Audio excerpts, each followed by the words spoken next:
Welcome back to another episode of the Princeton Spine and Joint Center podcast. I'm Scott Curtis. I'm the Director of Sports Medicine here at the practice. I just had an amazing opportunity to speak with for the first time in our podcast history, somebody outside of the practice, Gioia Fumo-Miranda from Gioia Pilates. We had a great conversation. We talked about the difference between yoga and Pilates. We talked about how those two exercises can be incorporated into musculoskeletal health.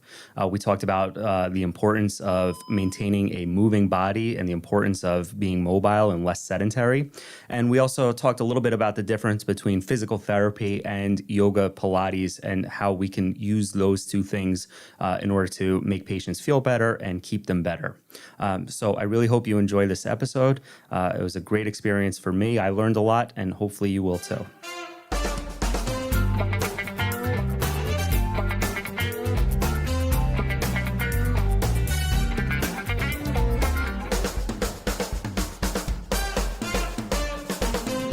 Welcome back to another episode of the Princeton Spine and Joint Center podcast. We have a very special guest today. I'm joined here today by Gioia Fumo-Miranda from Gioia Pilates in Ewing.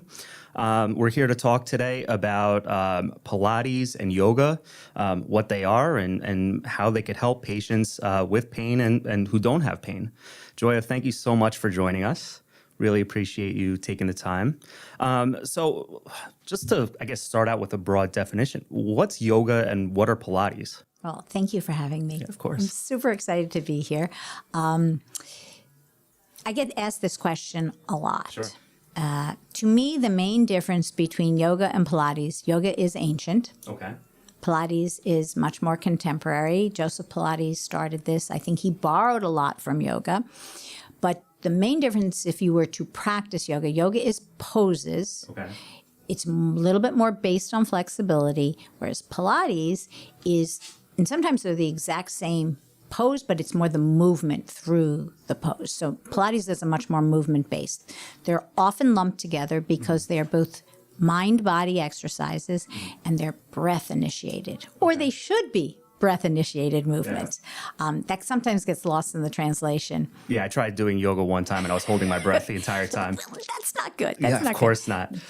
So in terms of what's involved, what kind of equipment, is there any equipment involved in practicing yoga or Pilates? All right. Well, that's how they're often compared because Pilates, while it has fancy equipment, also has just mat work as well as yoga. Yoga can be done simply with a mat, a blanket.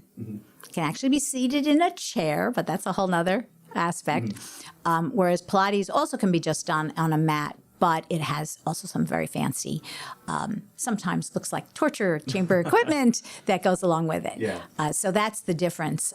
Yoga has props, small props. Pilates can have big props, but we also have small props too. Or I like to call them toys. They might be toys for you, but torture for somebody who's never done it before. So in terms of exercise, so as a sports medicine doctor, I look at different exercises for different reasons, right? So I'll often talk to patients about, incorporating cardiovascular training, flexibility training, strength training. Where do you find that yoga and Pilates kind of works the body? Is it more just flexibility? Is it all flexibility? Or is there a strength component? I think any kind of movement, if you do it enough, you're working your muscles, you're getting some strength. Yoga, if you were to separate out the two, yoga is definitely a little bit higher on the flexibility scale.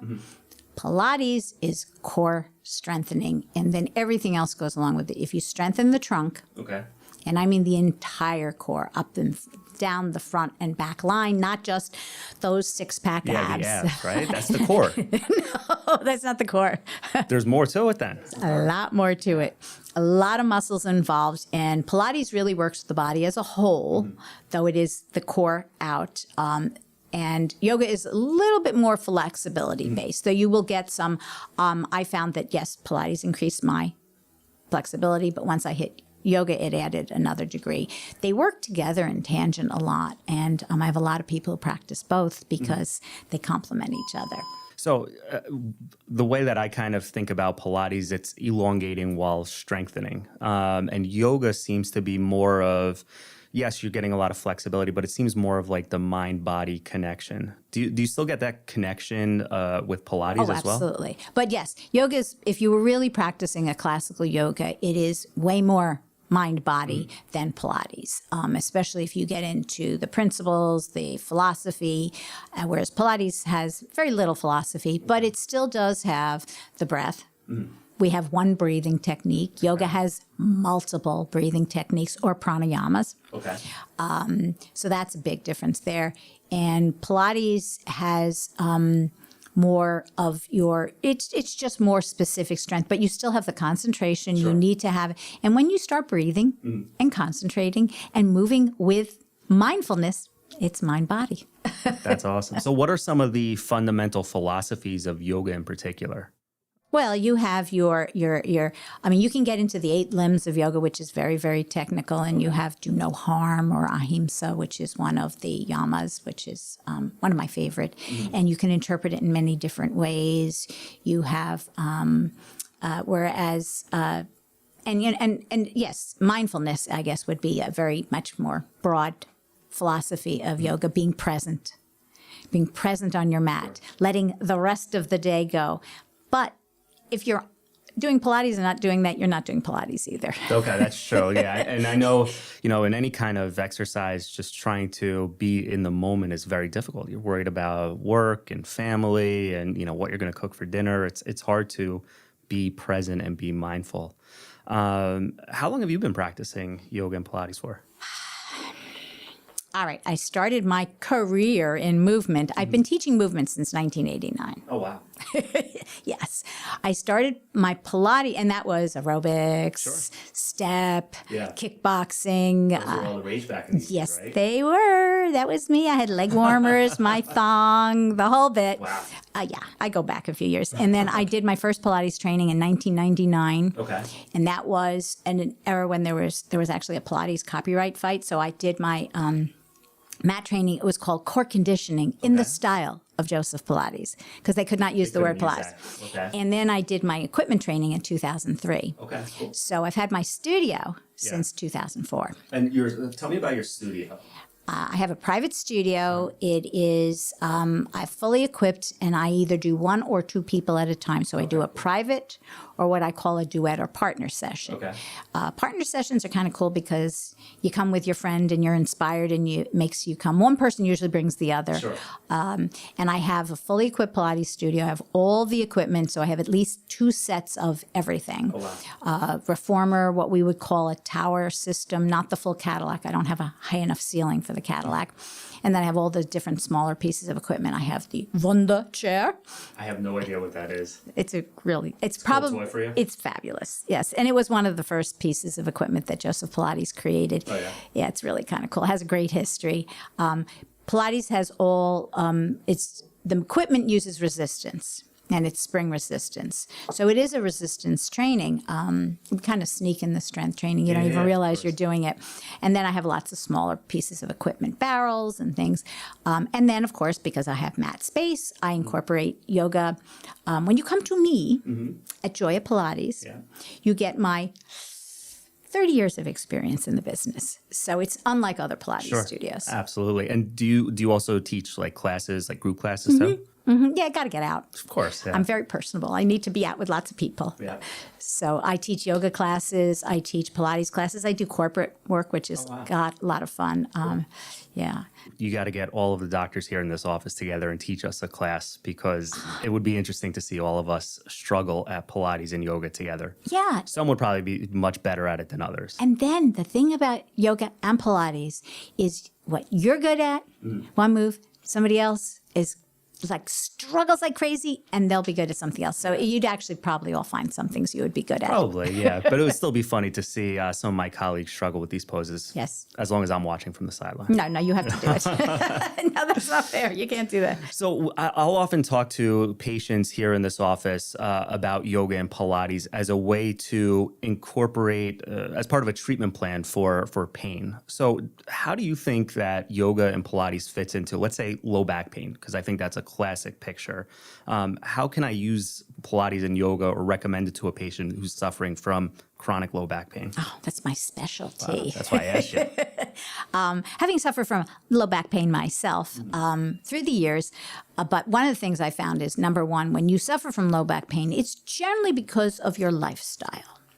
Let's start with lifestyle. We sit too much. You know, sitting is the new smoking, or so they've said, except for chair yoga. So I just basically start by moving the body, getting blood flow, and then strengthening the core. Sometimes it requires stretching and strengthening. And we do that in both. I just taught a yoga class yesterday, a gentle yoga class, and I know two of my regulars who are low back pain sufferers. So I just did a whole thing on low back pain. They're like, oh, I didn't think I could make it into class, and I feel great coming out. But it's a strengthening and stretching, and sometimes even releasing muscles. Yeah, I think that's all of those issues can be the main issue when one has back pain, right? A lot of times it'll be due to, not having a strong core, not just the six pack, but, the back muscles, the butt muscles, the hip glutes, muscles, yes. And when those muscles are weakened or atrophy, it just puts so much pressure on the spine. And everybody has some degree of disc herniation, some degree of arthritis.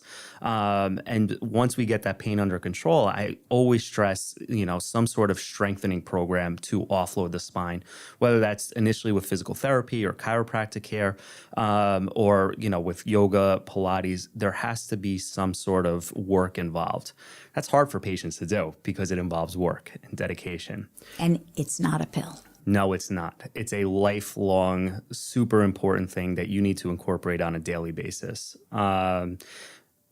Do you think, and there's some controversy with this kind of statement, do you think that there's such a thing as overstretching or overdoing it to the muscles? Absolutely. Okay. Absolutely. Yes, you can overdo anything. Moderation is hard and depends on your personality. And what I was thinking of was, you were saying that about getting people motivated to do it. One of the things I try to do is find what works and is going to keep you doing it. And what keeps you doing it is not the same thing that keeps me doing it. Different people are motivated by different things. Also, some people really hate certain forms of exercise. Yeah, absolutely. We have a PE system in this country that has made all people, not a lot of people not enjoy it. I myself did everything to get out of gym in high school, and I think about it now, it's crazy. Yeah. So I really work on trying to find things that they can incorporate into their day, which is where I'm loving my journey in chair yoga, because I can teach people things to do at their seat that's just going to give their back a break.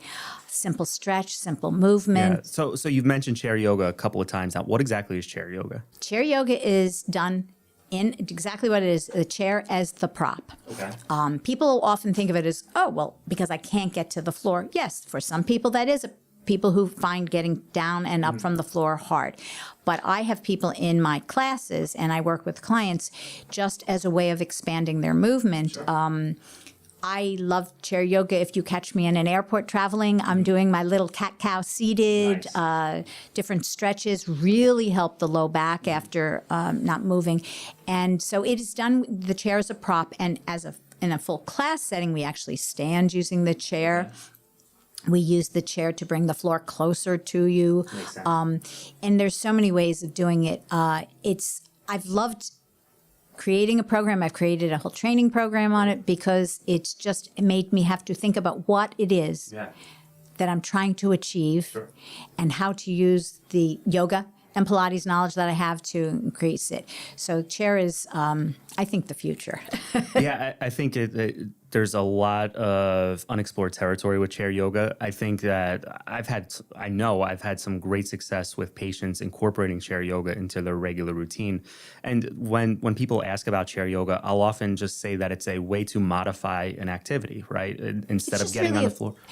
A variation. A variation, yes. Modification makes it less than, and it's not less than. That's a good good point. I will often tell athletes who are injured that, when they'll say, well, doc, should I not do this? I say, I never say you can't do an exercise, because what kind of sports medicine doctor will tell somebody not to exercise, right? But you may have to adjust or modify or vary your technique or what you're doing in order to, one, reduce harm and not hurt yourself, but still get that benefit, number two, whether that's cardiovascular training, strength training, flexibility. And I think that chair yoga is a great way to vary some of the potential harmful aspects of getting on the floor and really going a little bit more hardcore in patients who are suffering from pain or have other medical issues that will limit them from getting up and down so much. So I think that chair yoga is a great way to change it up. Are there other ways besides chair yoga that you can do Pilates or yoga and still get the same benefit without injuring yourself? Well, yeah. I mean, the goal is never to injure yourself. And the thing with Pilates, it's adaptable to all injuries, to all recoveries. And even, so I have a lot of experience working with people pre-op and post-op, joint replacements. I've even had double mastectomies prior to, which is really kind of empowering to the person on top of everything else to keep you going through chemo, which I've had. And there's just different ways that I can always modify. Yeah. No matter what body part is healing, is injured, needs to be kind of given special care. You can always move. Yes, we can always move around it. There's always ways. If you can't kneel, we don't need to kneel. Yeah. And the chair is a great aspect of that. But because Pilates is done primarily lying down, it's accessible to a lot of people. And the getting up sometimes is hard, but that's what we really work on. Yeah. And then in the case of the double mastectomy, when she was not able to use her arms to get up, guess what? She had that core to get herself up. I was like, I don't even know how you would have gotten up otherwise, It sounds like when you work with a patient or a client, you're focusing on the whole body and that individual aspect. I've taken classes unsuccessfully in my case, just because I couldn't keep up simply. I had to take a beginner class. And you just feel sometimes that within a class, if you're unable to keep up or you have to modify, you don't necessarily have that direction. But it sounds like when you work one-on-one with somebody, you're able to focus on the whole person. And I think that's great. Well, I mean, every session is individualized. Yes, I'm using a system. Joseph Pilates gave us this thing, or yoga, but I work with individual. I do an assessment when people first come in to me. I ask them prior history of injuries, because that old injury from 20 years ago is going to annoy them at some point, just to know what's going on in their bodies and their minds. I ask them their attitudes to exercise. Yes, I think that's something we really need to focus on a little bit more. Individuals' attitude towards exercise. A lot of my patients are athletes and are coming in, they're very motivated, they want to exercise, but then a lot of my patients are in my office because they're in pain because they don't exercise. So it's something that I should probably do a little bit more of an intake on when I see a new patient about attitude towards exercise. I like that. Yes. I mean, I had a woman who just called me up and she said, and I love this, and I told her I would use this. She says, my problem is I'm a chronic couch potato. And I need you to motivate me. So far, we're doing all right with that. But that was like, okay, I've got my work cut out for me now. How do you motivate somebody like that? Well, I start with doing little things. And Pilates in itself is so interesting. Yeah. And this happens to be a person who likes to know how things work and the why behind it. So I said, all right, and this is why we're doing this. Some people don't want to know. No. Other people are motivated by numbers. Pilates doesn't really work as well for people like that. That's more like they want to do repetitions. Sure, absolutely. Or they want to run, a 7-minute mile. Right. And so then I go with, well, Pilates will help you get stronger, so you will. So you will see that in your running, but it won't necessarily be something that you can measure right here and now. And I do always... I do an assessment. One of the things I do is I work on the Bozu and I do a balance assessment. And so the first time people go on that, especially if they have no experience, it's very hard. And I say to them, remember this.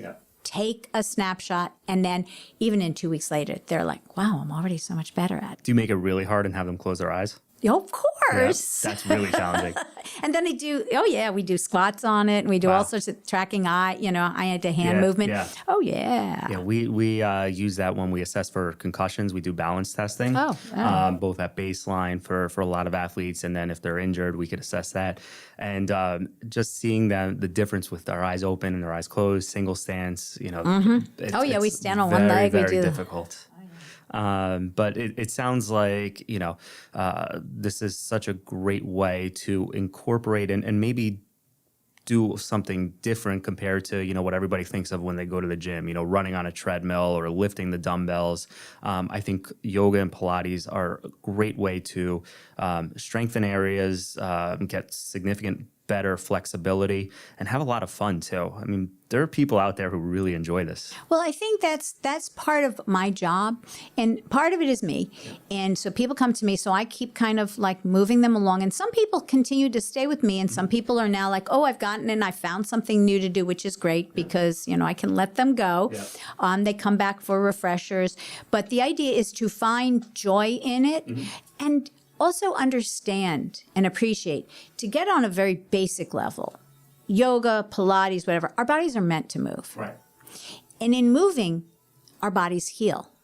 And when we don't move, healing is slowed down tremendously. So yes, you don't move that injured part. You be careful of the low back initially. We work simple things. We work on breathing. I teach them how the breath can actually, strengthen that core, and how you're working it. So I start with simple breathing exercises, and that's your homework for the week.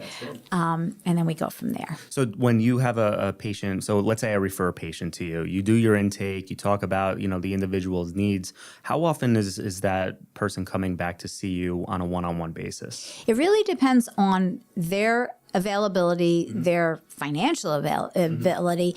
Ideally, it's once a week, but sometimes in the beginning, they come twice a week. Okay.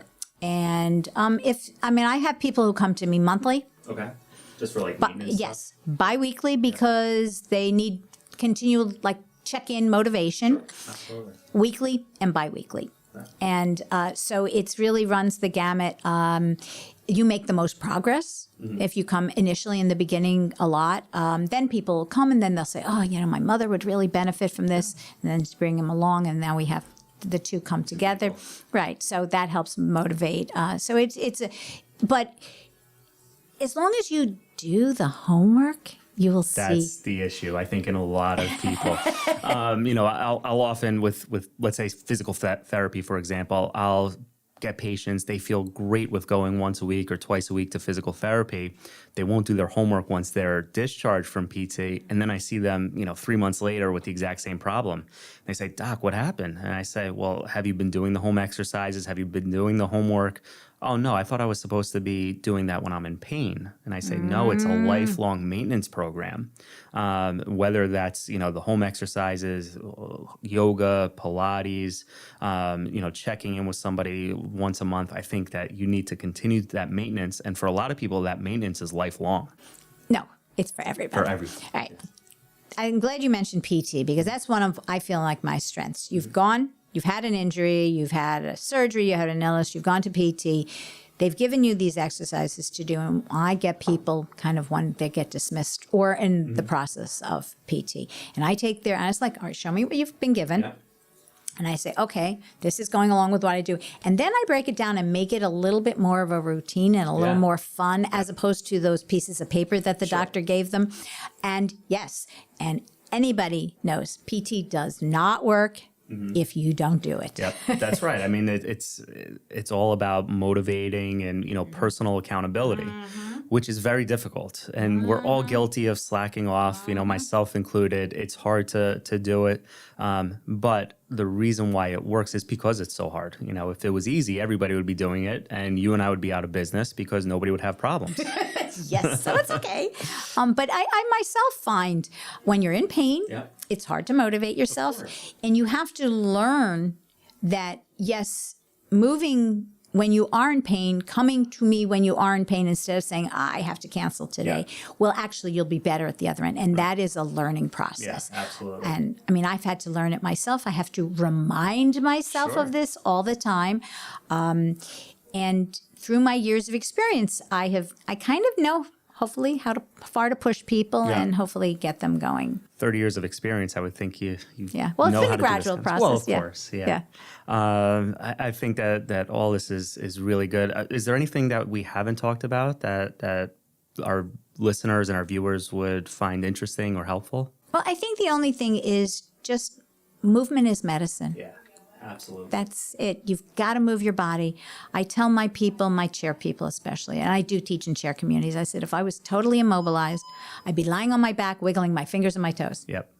You have to move. It's so important, and it's so much better for the body than taking a pill to relieve pain or other kind of more invasive type procedures.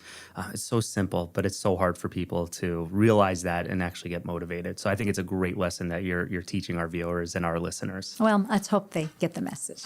I have a question, says the producer. What's the difference between when you prescribe physical therapy for someone versus sending someone for Gioia's work? Yeah, so it's a great question. Thank you, Ken. Our producer is asking the difference between why would I prescribe physical therapy versus why would I refer to somebody for yoga and Pilates. In my mind, physical therapy, like yoga and Pilates, can help with strengthening and range of motion. Flexibility. Physical therapy can also give a lot of different modalities in terms of pain relief. So I think that's a super important initial way to treat somebody. They could do, in therapy, stim, ice, heat, ultrasound. There's a lot of other things that can be done instead of just doing the flexibility and strength program. But a lot of times I'll actually prescribe both physical therapy and transition to a home program such as yoga or Pilates, or prescribe both of them right off the bat. It depends on the individual patient, depends on what the underlying medical issue is, and kind of what would help them the most at that given time. So it's not something that we are mutually exclusive. We can do them together. A lot of times I will prescribe physical therapy first, get their pain under control, get them out of that acute or subacute phase, and then the chronic more maintenance is what I would refer to you for. Yeah, that's usually my general experience is I get people either at the tail end of PT or after PT, and they just help them keep going. Yeah, because if they don't, they're coming right back to see me. Yeah, I think it's a great point to mention, the difference between therapy and what you do. But a lot of times it's a team approach. Yes, and there are times I work directly with a physical therapist. Absolutely. Yeah, we're all here for the patient. We all care about the patient, and we want to get them better and stay better. Right. Absolutely. All right, great. So I just want to once again thank Gioia from Gioia Pilates. Your time here was fantastic. I really appreciate you coming out and educating our patients, our viewers, and our listeners about Pilates and yoga and how it could be helpful for individuals with and without pain. I'd also like to thank the listeners and viewers out there for taking the time to hear us talk about yoga and Pilates. And hopefully you found this enjoyable. Please join us next time. Thanks.